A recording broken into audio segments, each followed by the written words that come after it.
I think one of the struggles people have after someone has passed is talking with debt collectors. They start saying, why are these people calling me?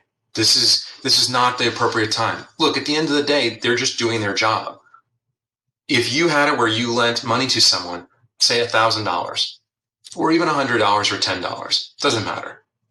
It could be even $1 million or $1 billion. Again, it doesn't make a difference in the amount.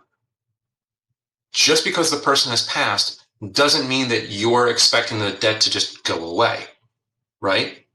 You're expecting the person to have paid back the debt, whether it was $10, $1,000, $100, $1 million, $1 billion. It doesn't matter. You're expecting that they paid it back because you lent them the money, and in kind, you were expecting them to pay you.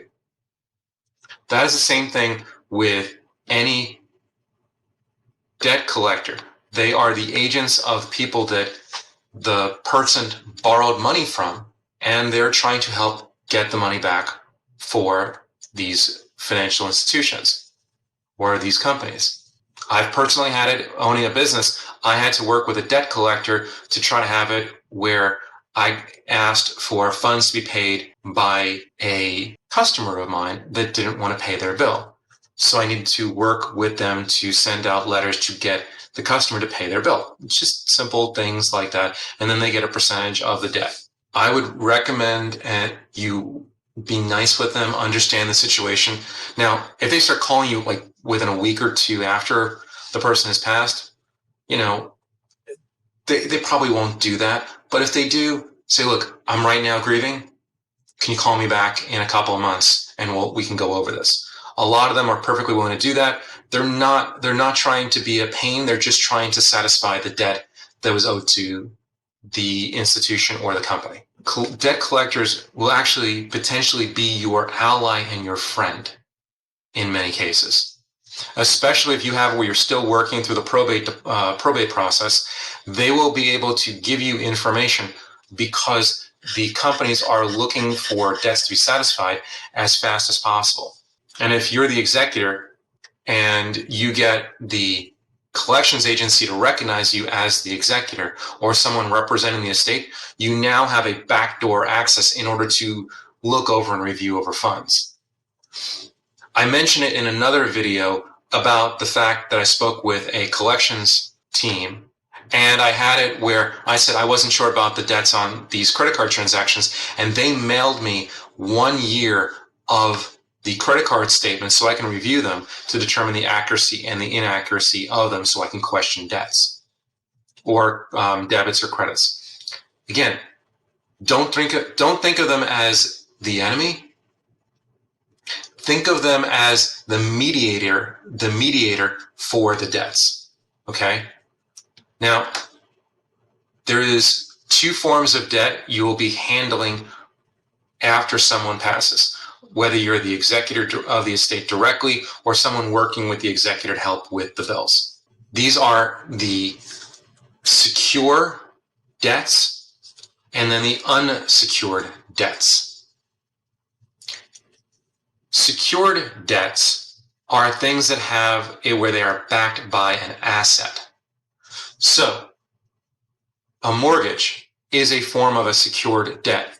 If anything, if you are not able to pay the mortgage, the house could go into foreclosure, a lien can be put onto it, and then the house can be taken away. And then the house can be sold in order to help satisfy the mortgage. That's a secure debt because there's something intrinsically of value holding or being associated with the debt. Taxes are associated to a secured component. Someone not paying their taxes means they could put a tax lien on the estate and then have where the estate or the home is sold to pay off the tax lien. Similar with an HOA can put a lien on the property if the property or the person is behind on paying the HOA fees. Similar would be for, say, a boat, a car, or other things of intrinsic value. Credit cards, personal loans are unsecured debt.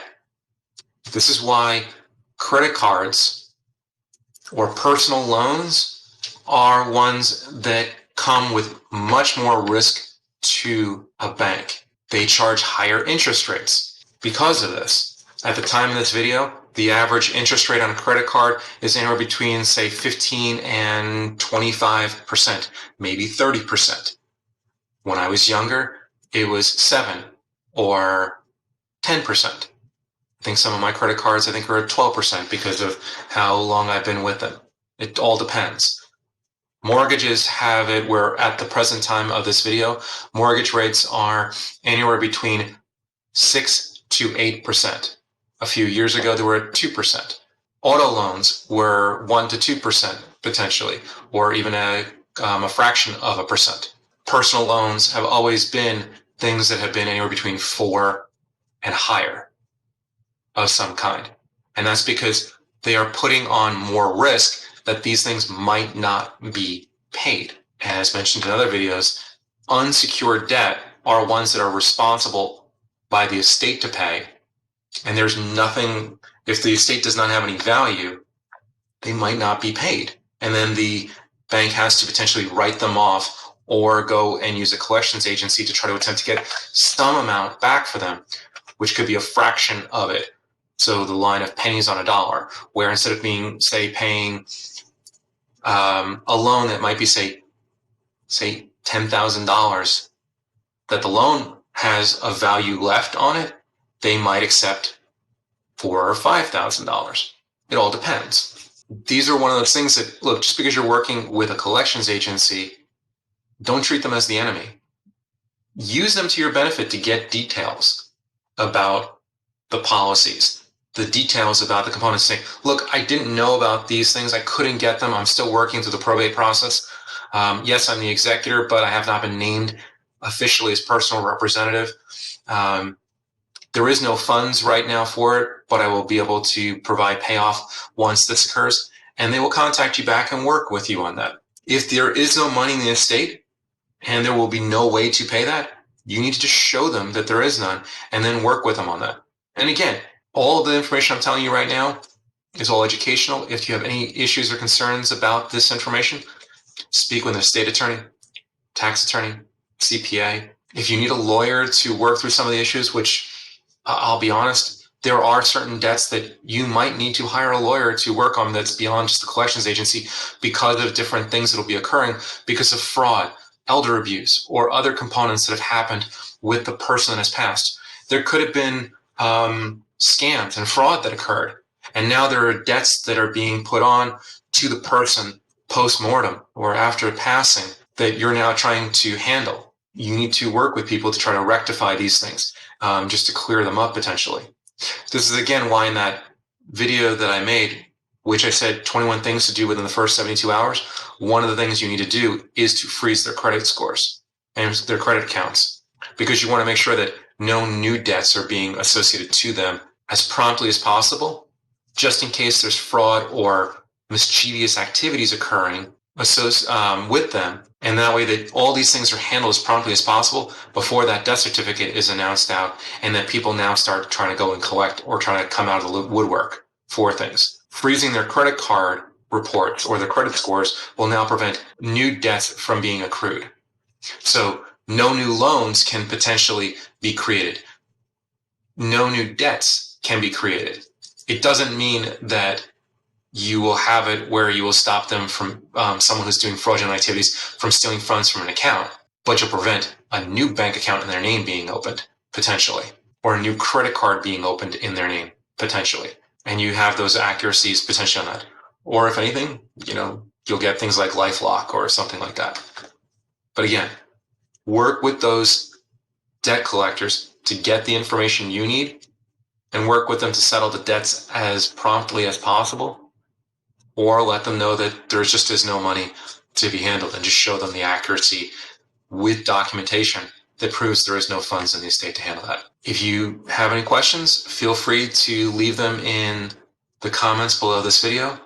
As always, feel free to like this video, share it with anybody that you feel can benefit from this information, and I'll see you in the next video.